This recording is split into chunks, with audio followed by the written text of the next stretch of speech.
मेरा पंजाब न्यूज़ ਤੇ ਤੁਹਾਡਾ ਸਵਾਗਤ ਹੈ। ਤੁਸੀਂ ਵੇਖ ਰਹੇ ਹੋ ਮੇਰਾ ਪੰਜਾਬ ਨਿਊਜ਼।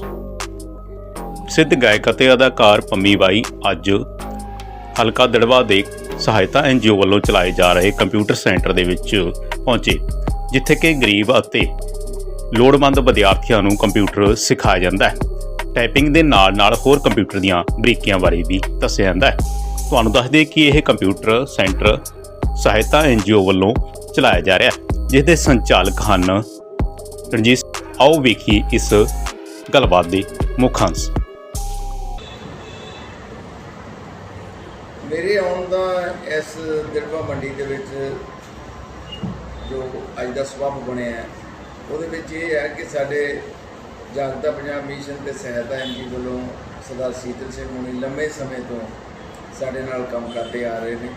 तो अज असी सारे मित्र जोड़े नेड़े नेड़े सी, मैं भी विशेष तौर पर पिंड आया सी, मैं उत्थों आया, जसविंदर सिंह पटियाले तो आया, तो जीत कपाल होनी तो होर मित्र सारे जी कि अज शीतल सिंह का असी जो बर्थडे सैलीब्रेट किया है नाल उन्हां बच्चों के जोड़े बच्चों असी फंडिंग कर रहे हैं, पढ़ा रहे जी। तो साडा इत्थे दड़बे दे विच सहायता NGO ते जागता पंजाब मिशन वालों एक कंप्यूटर सेंटर भी खोलिया।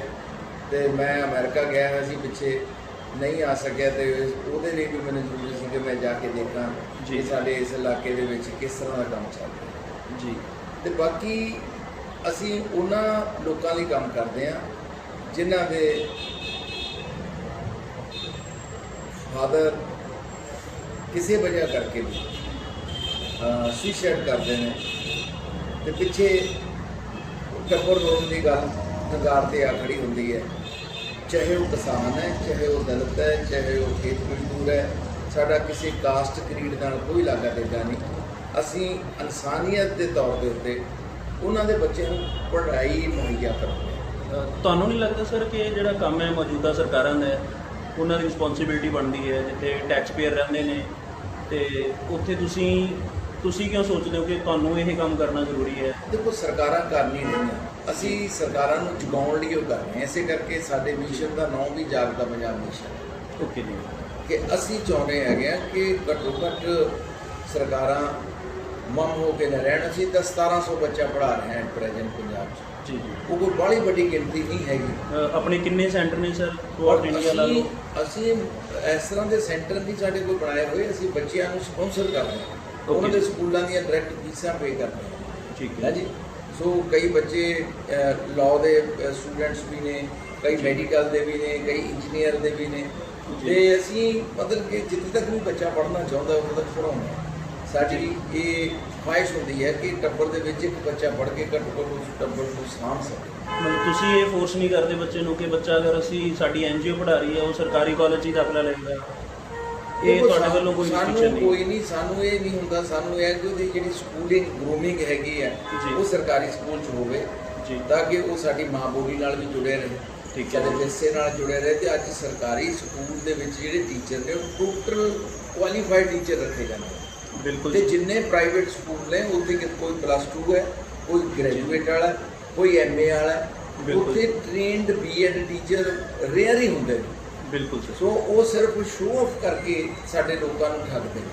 ते असीं लोकां नूं सचेत करते हैं कि भाई विद्या जिहड़ी हैगी है वो सरकारी स्कूलों च बेहतर है जी जी। तो जिहड़ा सरकारी स्कूल के टीचर ने जी उन्हां नूं पढ़ाउण तो इलावा बाकी सारे काम दिते जांदे ने, उस दे बारे तुहाडे की विचार भी की पढ़ा रहे ने वो ट्रेनिंग तो बाद? ये जिहड़ा ये मसला हैगा ये सरकार ने सोचना है कि असीं उन्हां तो सिर्फ पढ़ाई का काम लेना है जां उन्हां तो कोई सज्जे खब्बे वाला काम भी लेना है। बिल्कुल।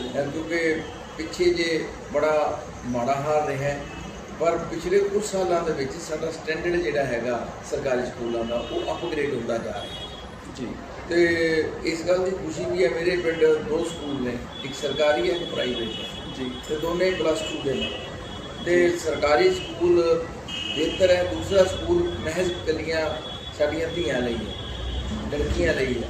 उत्ते नॉमिनल की फीस रखी है वो साढ़े एक महापुरुष ने संत प्रीतम दास उन्होंने उस स्कूल में बिल्डअप किया है सिर्फ एजुकेशन मुहैया कराने के लिए बच्चियों के लिए, जिन्हों के पेरेंट्स नहीं चाहते कि साड़ियाँ बच्चियाँ को एजुकेशन पढ़न ਜਾਂ ਬਾਹਰ ਪੜ੍ਹਨ।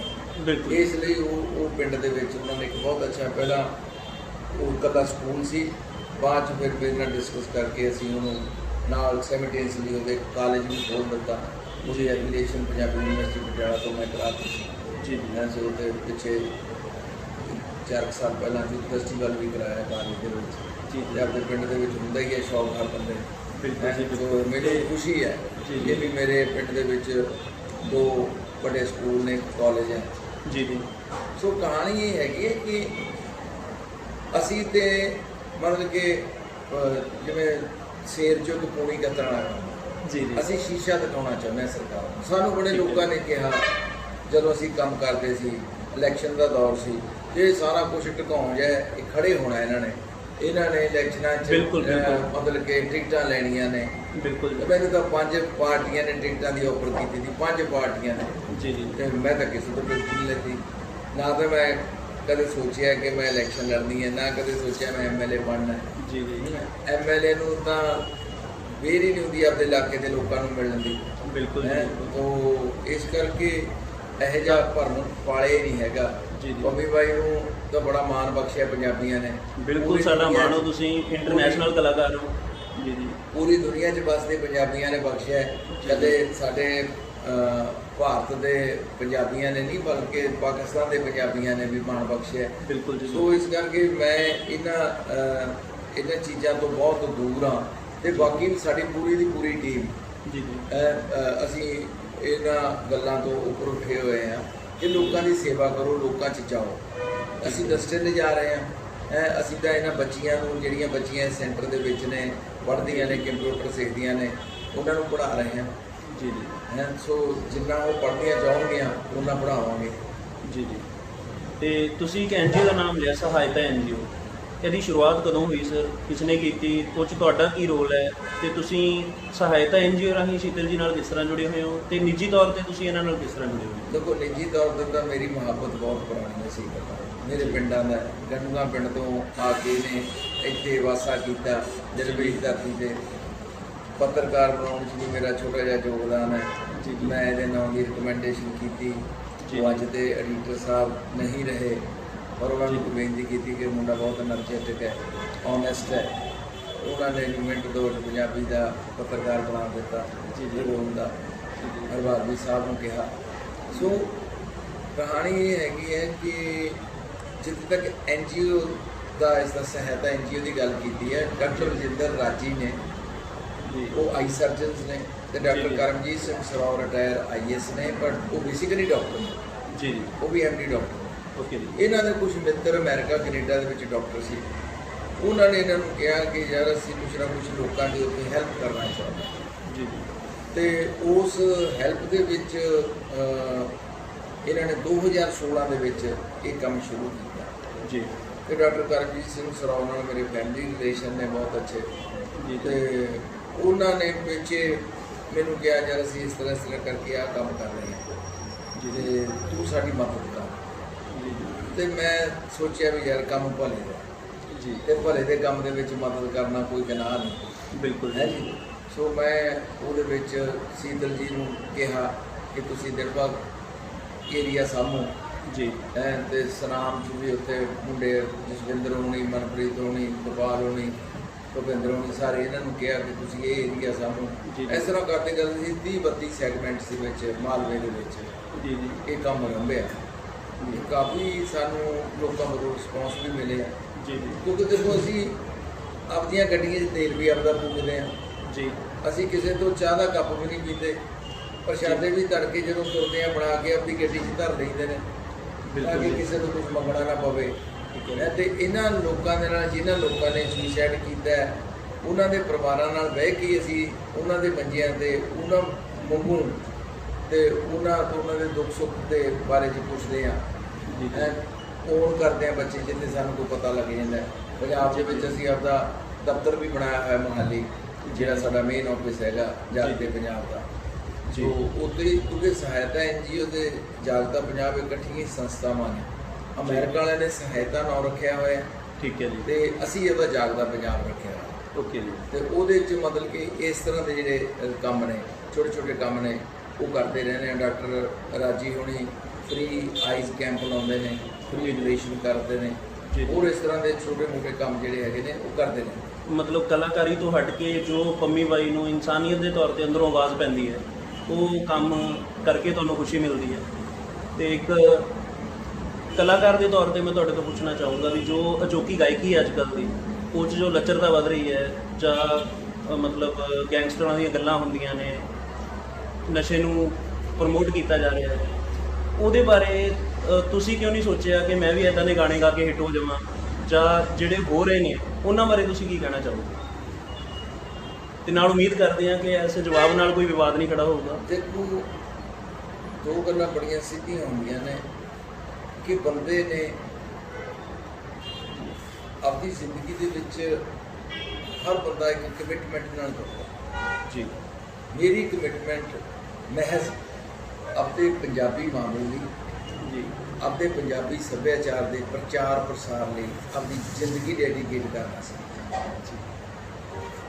ਮੈਂ ਪੈਸੇ ਦੀ ਦੌੜ 'ਚ, ਸ਼ੌਹਰਤ ਦੀ ਦੌੜ 'ਚ ਭੱਜਿਆ, ਉਹ ਸੱਚੇ ਪਾਤਸ਼ਾਹ ਨੇ ਮੈਨੂੰ ਹੀ ਦੇ ਜੀ।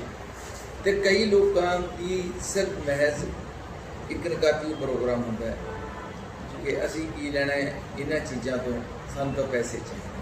ਮਤਲਬ ਇਹ ਕਹਿ ਸਕਦੇ ਹਾਂ ਕਿ ਪੰਮੀ ਬਾਈ ਇਸ ਕਰਕੇ ਬਚੇ ਰਹਿ ਗਏ ਕਿਉਂਕਿ ਉਹਨਾਂ ਦੀ ਜਿਹੜੀ ਇਨਕਮ ਦਾ ਮੇਨ ਸੋਰਸ ਸੀ ਉਹ ਕਲਾਕਾਰੀ ਨਹੀਂ ਸੀ। ਬਿਲਕੁਲ ਨਹੀਂ ਸੀ, ਜੀ ਬਿਲਕੁਲ ਨਹੀਂ ਸੀ। ਇਸ ਕਰਕੇ ਨਹੀਂ ਸੀ ਕਿ ਮੈਂ ਇੱਕ ਫਰੀडम ਫਾਈਟਰ ਦਾ ਪੁੱਤ ਹਾਂ।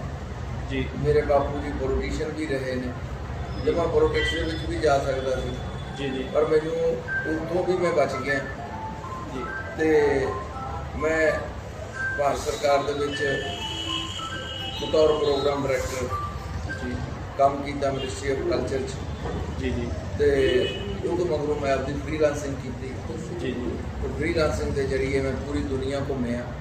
ਜੀ ਪਰ ਅਲਟੀਮੇਟਲੀ ਕੀ ਹੁੰਦਾ ਹੈਗਾ ਕਿ ਜਦੋਂ ਤੁਸੀਂ ਪੈਸੇ ਨੂੰ ਹਰ ਮੁੱਖ ਰੱਖ ਲਓਗੇ ਬਿਲਕੁਲ ਜੀ ਤੇ ਫਿਰ ਤੁਸੀਂ ਕਈ ਤਰ੍ਹਾਂ ਦੇ ਕੰਪਰੋਮਾਈਜ਼ ਕਰੋਗੇ। ਬਿਲਕੁਲ ਜੀ। ਤੇ ਮੈਂ ਪੈਸੇ ਨੂੰ ਮੁੱਖ ਨਹੀਂ ਰੱਖਿਆ, ਪੈਸਾ ਮੇਰੇ ਪਿੱਛੇ ਤੁਰਦਾ ਹੈ।